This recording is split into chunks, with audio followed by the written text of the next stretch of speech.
Hey, this is Emily at Oz Inflatable Kayaks, and here we're looking at the Palm Meander High-Back PFD 50.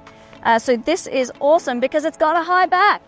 So I love that there's mesh down the back here because a lot of our kayaks have a very high back seat. Really lovely for lounging in and relaxing in the kayak, but the regular foam PFDs, they often stop about here and you feel a lump in your back.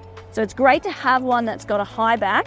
I also love that it's quite slender, so you have really good freedom of movement for the paddling action. It doesn't really feel like you're even wearing anything.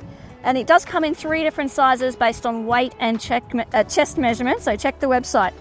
Features-wise, it's pretty simple. It's got fully adjustable side straps so you can get it nice and snug, be nice and safe. Adjustable top so that you can, sort of adjust where that back panel sits. It's got a nice pocket here with a little D-ring inside. It's a water-resistant pocket. It won't be waterproof, just water-resistant.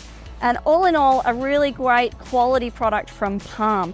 So if you like the idea of a jacket that's going to be instantly buoyant, PFD 50 is a good option. If you have any questions about the Palm Meander High-Back PFD 50, please get in touch. This is Emily at Oz Inflatable Kayaks.